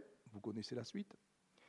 Et évidemment, au regard de l'évolution de la guerre, le régime fasciste s'écroule le 25 juillet 1943. Et, je passe sur les détails, les Allemands arrivent en Italie. Ils y sont déjà, puisqu'Hitler a envoyé 15 divisions, soi-disant pour soutenir l'Allié, en fait, pour déjà occuper la péninsule. Quand les Allemands arrivent, ils vont reconstituer la République sociale, avec un Mussolini qui a été libéré par un commando parachutiste. Au sud, vous avez les Alliés, vous avez l'autorité militaire allemande, vous avez un État royal qui s'est effondré, la famille royale est partie à Brindisi, donc vous avez quand même une péninsule qui est dans un chaos politique et je dirais moral. parce qu'effectivement, vous avez un effondrement d'un monde. Et la seule institution qui tient le coup, c'est finalement l'Église. Et là, je suis heureux de voir M. Durand parce que j'ai beaucoup lu son travail justement sur cette Église italienne de crise, du temps de crise. Qu'est-ce qui fonctionne? Ce n'est plus l'État royal, ce n'est plus le parti fasciste. Et ensuite, vous avez l'étranger, ou l'allemand, ou les alliés, au fur et à mesure de leur avancée. Et effectivement, les Allemands, quant à eux, peuvent bénéficier des fichages de juifs, parce que le régime fasciste, avec les lois raciales, il a fiché les communautés. Il n'a jamais songé à la Shoah, à l'extermination, mais il a fiché. Ce qui fait que quand l'occupant allemand arrive dans la péninsule, si j'ose le dire, une partie du travail est fait. Ce qui fait que nos premières rafles commencent très tôt. Les Allemands rentrent dans Rome le 9 septembre. Eh bien, dès le 15 septembre, à Murano, près de Venise, première rafle. Le 9 octobre, Trieste. Et je voudrais m'arrêter, si vous me le permettez, pendant 2 minutes sur la rafle de Rome. 16 octobre. 16 octobre 1943, le ghetto, le vieux ghetto historique autour du théâtre de Marcel Luce et de la synagogue des années 1880, que vous pouvez aujourd'hui voir encore, est encerclé. Vous avez à la fois des Allemands, mais aussi des auxiliaires italiens liés à une collaboration, je dirais, qui va se faire de plus en plus tragique. Nous avons les chiffres exacts. 1259 juifs sont arrêtés ce jour-là. 1259. 18 vont rentrer. Mais si je vous dis que les recensements nous permettent de savoir qu'en 1931, il y avait à Rome une communauté de 11 280 juifs. Le chiffre n'a pas peut-être énormément bougé. Question, où sont les autres? 1258, c'est déjà tragique, hein, je ne minimise pas, mais où sont les autres? Eh bien, les autres sont cachés. Ils sont cachés parce que la population ne fait pas preuve d'un antisémitisme militant. Je voudrais vous lire le témoignage d'un des organisateurs de la rafle. Aujourd'hui, l'action anti-juive a été commencée et conclue. Vu l'impossibilité de faire confiance à la police italienne, sa participation ne lui a pas été demandée. Effectivement, on s'est plutôt appuyé sur, je dirais, des ultras, des brigades noires en particulier. Bon. On a assisté à des tentatives pour cacher des juifs dans les habitations voisines, à l'arrivée des forces allemandes. Elles ont souvent été couronnées de succès. La population n'a donné aucun signe de collaboration antisémite. Source allemande. Et qu'est-ce qui s'est passé? Effectivement, il y a eu en fait à Rome, d'abord, je dirais, des familles qui ont accueilli des juifs. Et puis ensuite, vous avez eu beaucoup d'institutions catholiques. Je ne veux pas aborder la question qui est souvent explosive. Pie XII aurait-il pu parler, puisque dans son diocèse, on a raflé. Si on en croit un rapport allemand de von Weizsäcker,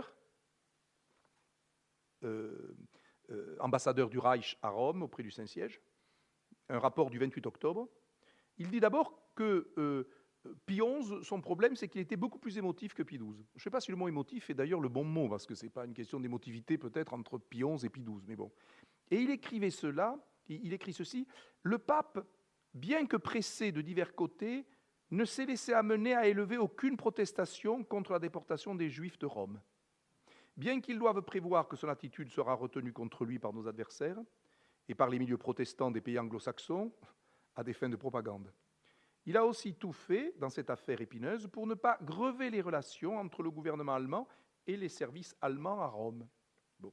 Effectivement, il n'y a pas eu de protestation officielle pour la rafle de Rome. Hein, bon. Donc, la question du silence, c'est une question effectivement épineuse. Mais est-ce que ça veut dire qu'il ne s'est rien passé? Et que l'Église, le diocèse de Rome, n'a rien fait? En fait, il y a eu beaucoup de caches. Je vous en donne quelques-unes. Le couvent des Bénédictins à Saint-Paul-Hors-les-Murs a caché une douzaine de familles. D'ailleurs, à Saint-Paul-Hors-les-Murs se passe quelque chose qui ne s'est pas passé ailleurs. Dans la nuit du 2 au 3 février 1944, la bande de Pietro Cor, un sbire, enfin un fasciste les plus ultra, je dirais, qui sert l'occupant nazi, viole l'extraterritorialité de Saint-Paul-Hors-les-Murs. Et il prend non seulement les familles juives présentes, mais en plus quelques autres réfugiés. Mais vous avez également les franciscains de l'île Tibérine qui cachent. Vous avez également l'Institut Notre-Dame de Sion sur le Janicule. Vous avez le collège San Giuseppe al Casaletto, qui est dans la région un peu dans la zone proche de Monteverde, donc un peu en dehors du centre-ville, mais qui a caché de nombreux enfants. D'où d'ailleurs le fait que le collège a été juste, c'est-à-dire avec sa directrice. Bon. De nombreux presbytères. Au Vatican même, il y a eu effectivement des réfugiés. Combien de personnes réfugiées à Rome, cachées? Peut-être aux alentours de 4000 juifs. Dans les instituts catholiques, y compris par exemple le séminaire Lombard, près de Sainte-Marie-Majeure. Et le reste, ce sont, je dirais, des familles romaines qui ont pris le risque de cacher. Ce qui fait que, je dirais, la majorité des juifs romains ont effectivement pu éviter la rafle du 16 octobre. Ailleurs à l'Italie, puisque l'Italie subit un système d'occupation, eh bien en fait, vous avez je dirais, des évêques, des curés, des institutions catholiques qui, effectivement, ont caché. Me vient aussi à l'esprit, d'ailleurs, Gino Bartali, le cycliste. Le cycliste, grand catholique, hein, et qui lui-même faisait des navettes avec des faux papiers pour aider des juifs, des résistants, etc. Et officiellement, il faisait de l'entraînement pour le cyclisme. En fait, il faisait autre chose. Bon. Mais je voudrais vous lire un document, effectivement, qui me paraît intéressant. Alors, ce n'est pas un évêque qui prend la parole, c'est la Civiltà Cattolica, donc la grande revue des pères jésuites. Nous sommes le 19 février 1944. Je cite, « Dans la maison d'un prêtre catholique romain, n'importe qui peut entrer, même opposé à ses idées, c'est-à-dire aux idées du prêtre, et trouver un lit et du pain. C'est un point sur lequel le croyant et le prêtre ne pourront jamais céder sans abandonner l'Évangile et leur consécration au Christ. Ce n'est pas un point secondaire, c'est la ligne de démarcation entre le bien et le mal. » Bon, déclaration quand même d'une revue proche effectivement du Saint-Siège, et sans doute que ce type de déclaration, d'article, dans le monde catholique, a eu un écho. De même que à Milan, le cardinal Schuster, le cardinal archevêque de Milan, a encouragé des institutions milanaises pour qu'elles cachent des juifs. Et au demeurant, le 21 juillet 1944, eh bien, le cardinal fait une protestation contre l'arrestation de prêtres qui avaient caché des juifs dans leur presbytère. On sait également que le patriarche de Venise, le cardinal Piazza, avait encouragé les caches. Quel est le bilan? Et ensuite, j'en arrive à ma petite conclusion sur la question de la mémoire. Au total, dans cette communauté juive dont je vous ai donné les effectifs, il y a eu 7000, j'arrondis le chiffre, 7500 déportés. C'est trop, mais c'est finalement... le reste a pu s'en sortir. 800 rentrent. Alors aujourd'hui, sur cette mémoire, et et même peut-être d'ailleurs, je terminerai aussi en élargissant sur la mémoire même de la guerre. Il y a le 16 octobre, le maire de Rome qui vient déposer sur une plaque qui se trouve à l'entrée du ghetto et qui commémore la rafle du 16 octobre, une couronne de fleurs. Il est bien évident aussi que les relations à Rome même entre la communauté juive et le monde catholique ont connu des évolutions extrêmement importantes depuis les années 60 et je dirais avec une accélération dans les années 80. Dans les années 60, un cardinal allemand, Augustin Béat, se voit confier par Jean XXIII le soin de dialoguer avec le monde juif. Et il y a une institution, si vous voulez, qui est créée à cet effet, pour un dialogue avec le monde juif. Et je crois que ce qui a accéléré aussi ce dialogue, me semble-t-il, c'est tout de même l'initiative de Jean-Paul II d'aller à la synagogue. Je crois en 1984, si mes souvenirs sont bons. Et ce sera suivi par ses deux successeurs. Et un dernier mot sur la mémoire. Il y a un débat actuellement, non pas tant sur les rafles de juifs en Italie, mais figurez-vous, il y a un débat sur le 25 avril 1945. Le 25 avril 1945, c'est commémoré encore aujourd'hui parce que ce jour-là, il y a l'annonce du soulèvement général pour chasser les derniers vestiges de l'occupation nazie et de la République sociale italienne, de la République fasciste. Et donc, à Turin, à Gênes, à Milan, on est appelé au soulèvement. Et alors, il y a un débat, y compris avec des membres de la majorité qui vient de gagner les élections. Est-ce qu'il faut continuer à fêter le 25 avril, qui est une date de la guerre, qui nous divise, enfin voilà. Et si, mais je n'en suis pas sûr du tout, parce qu'il y a d'autres institutions en Italie, et je pense au président de la République, qui mettront sans doute un frein. Mais si, effectivement, il y a l'annulation de cette journée du 25 avril, ça voudra dire quelque chose historiquement. C'est-à-dire que la question de la résistance, qui s'est développée dans les années en 43-45, est désormais posée dans la mémoire italienne. Ce serait important. On n'en est pas là. Merci de votre attention.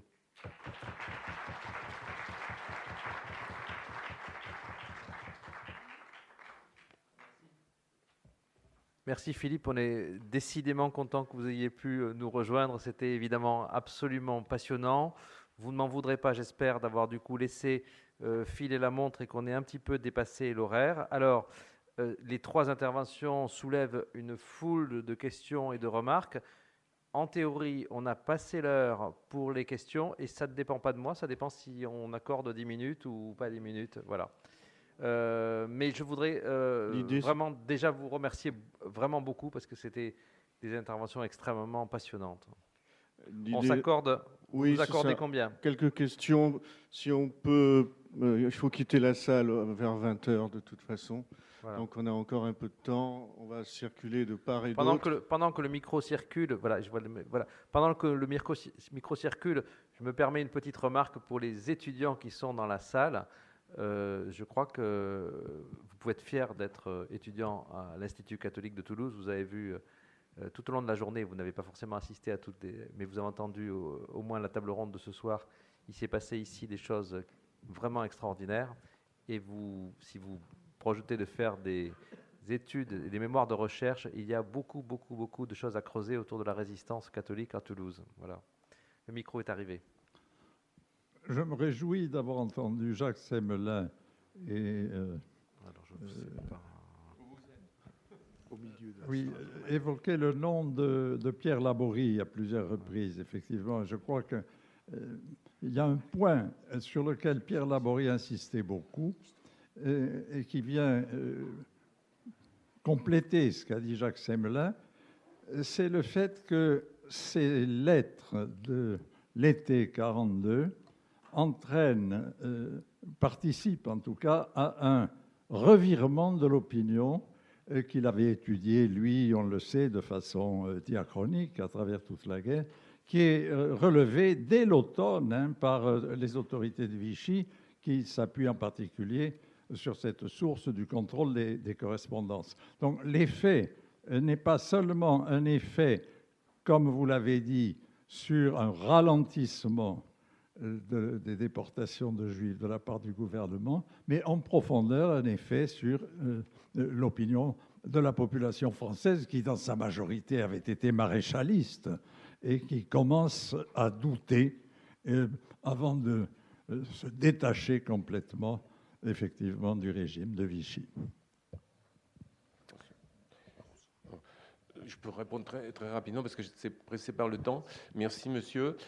C'est une manière aussi de répondre à Patrick. Est-ce qu'on en fait trop sur Saliège? Personnellement, je ne le pense pas parce que pour moi, ça s'intègre dans exactement ce que vous dites. C'est-à-dire que j'aimerais que dans ce pays, on ne se contente pas de commémorer la mort, c'est-à-dire la rafle du Veldiv, mais j'aimerais qu'il y ait aussi un autre temps de commémoration pour honorer le fait que des milliers de Français ont contribué, et pas forcément des justes, à l'entraide et au sauvetage. C'est-à-dire que ce que je voudrais qu'il se passe dans ce pays, c'est une sorte d'équilibre des mémoires. Voilà, à la fois la vie et la mort. Et à ce moment-là, Saliège s'intégrerait là-dedans, et dans le sens que vous dites, c'est-à-dire du tournant de l'été 42. Merci. Question, intervention, Oui. brève. Alors, je voudrais évidemment intervenir sur ce qu'a dit Philippe Foreau. Sur 2 points, très rapidement. Il y a des évêques qui ont réagi aux lois antisémites de 1938, notamment le cardinal Schuster, par exemple. Il y a une lettre du cardinal Schuster qui proteste, et puis il y a un certain nombre d'autres évêques à travers le pays. Mais surtout, le point important me paraît être la question de Pie XII. On sait combien, question du silence de Pie XII, toute la littérature qu'il y a tout autour, c'est assez compliqué. Alors, je crois qu'il faut évidemment éliminer, enfin pas éliminer, redimensionner ou relativiser le texte de l'ambassadeur von Weizsäcker, qui est l'ambassadeur du Reich, et qui écrit un texte qui est destiné à faire plaisir à ses interlocuteurs. Il ne faut pas oublier cette dimension-là. Mais surtout, la grande question qui se pose, le débat qu'il y a, c'est est-ce que toutes ces maisons religieuses qui se sont mobilisées pour accueillir des Juifs ont-elles agi de leur propre chef ou sur une instruction de Pie XII? Alors là-dessus, il y a tout un débat. J'ai moi-même participé à un grand débat sur Pie XII à Yad Vashem même, à Jérusalem, à l'Institut Yad Vashem. Et je crois que ce que l'on peut imaginer, c'est que d'abord, alors on m'avait dit, mais où est le document par lequel Pie XII donne l'ordre aux communautés religieuses d'accueillir des Juifs? Il est bien évident que ce document, on pourra le chercher pendant 30 ans dans les archives qui viennent d'être ouvertes. On ne le trouvera jamais parce que je suis persuadé qu'il n'existe pas, car il ne pouvait pas exister. En revanche, que des communautés religieuses, notamment féminines, et pour certaines cloîtrées, aient pu accueillir des Juifs, et y compris des hommes. Il faut se reporter aux mentalités religieuses de l'époque. Que des religieuses puissent accueillir des hommes dans leur monastère, c'était quand même une révolution. Et cela n'a pas pu se faire sans l'autorisation de ce que l'on appelait l'autorité supérieure. On ne parle jamais du pape. Tout à l'heure, on parlait des maladies pour parler des réfugiés. Eh bien, là, on parle de l'autorité supérieure. Et là, je pense que véritablement, il ne faut pas oublier non plus comment fonctionne la Rome pontificale.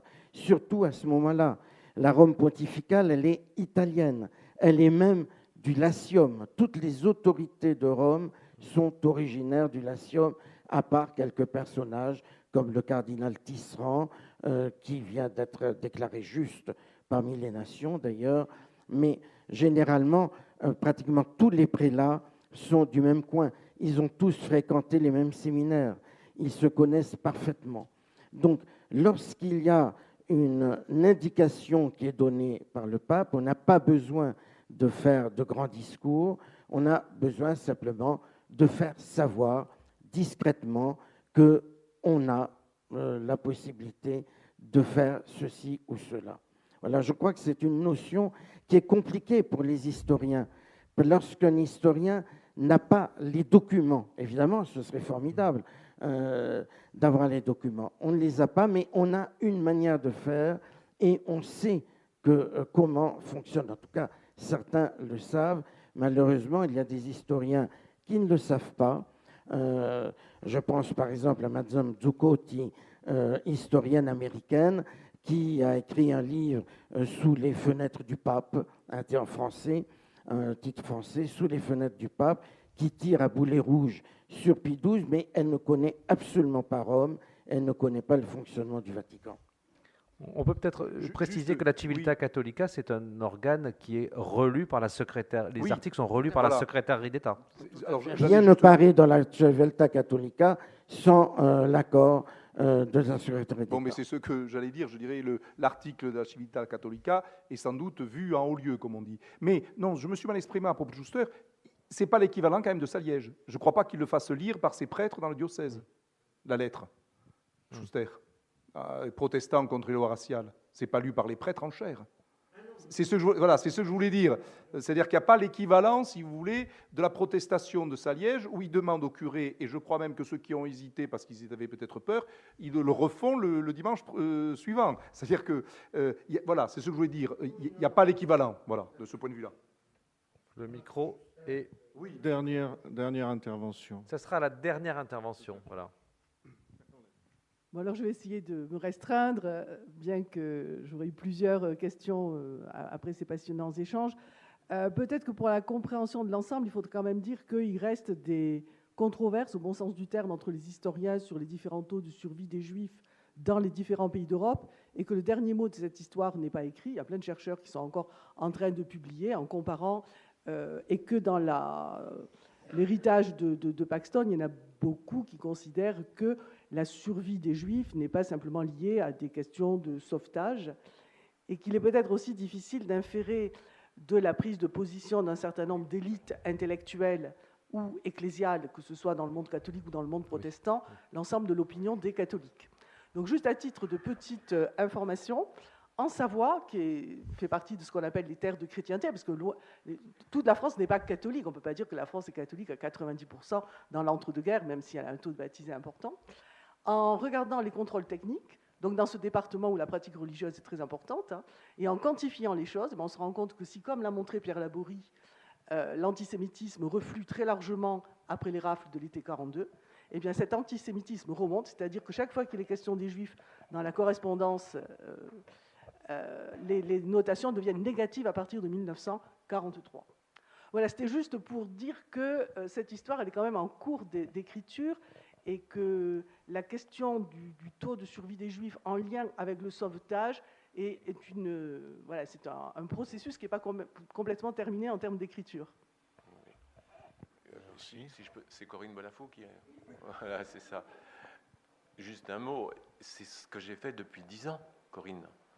J'ai expliqué que la survie des Juifs en France n'est pas qu'une affaire de sauvetage, il y a une multiplicité de facteurs. Et ce n'est pas Paxton. Paxton a très peu travaillé ça. Paxton n'a pas tenu compte de ce qui se passe dans la société. Comment ? Dans l'héritage de Paxton. Pour moi, je ne dirais jamais que 75% des Juifs ont été sauvés en France. Je dirais qu'ils ont survécu. Ça ne veut pas du tout dire la même chose. Et ça va donc faire intervenir une multiplicité de facteurs.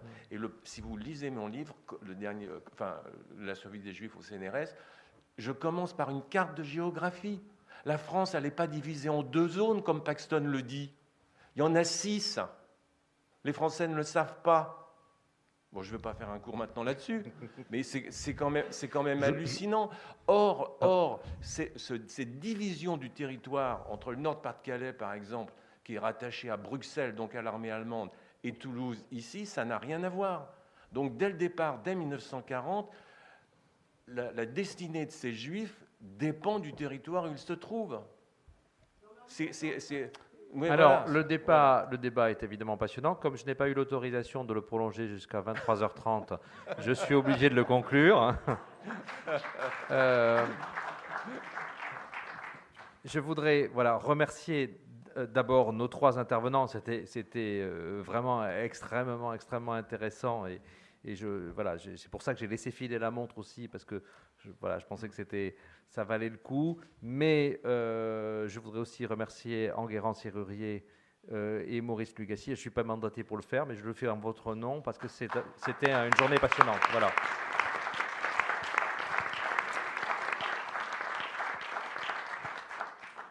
Merci. Alors effectivement, très brièvement, cette soirée, en fait, elle parachève un cycle.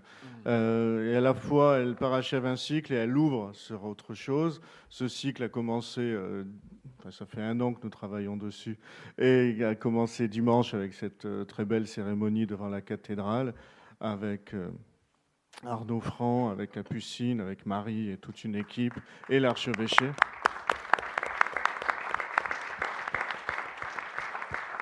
Ce cycle continue ce soir et s'arrête ce soir. Et vraiment, il faut saluer le travail d'Enguerrand qui a monté cette journée. Moi, je me suis occupé que du soir, mais c'est lui qui s'est occupé de la journée. Et effectivement, on commence un cycle parce qu'on a beaucoup parlé de l'amitié judéo-chrétienne.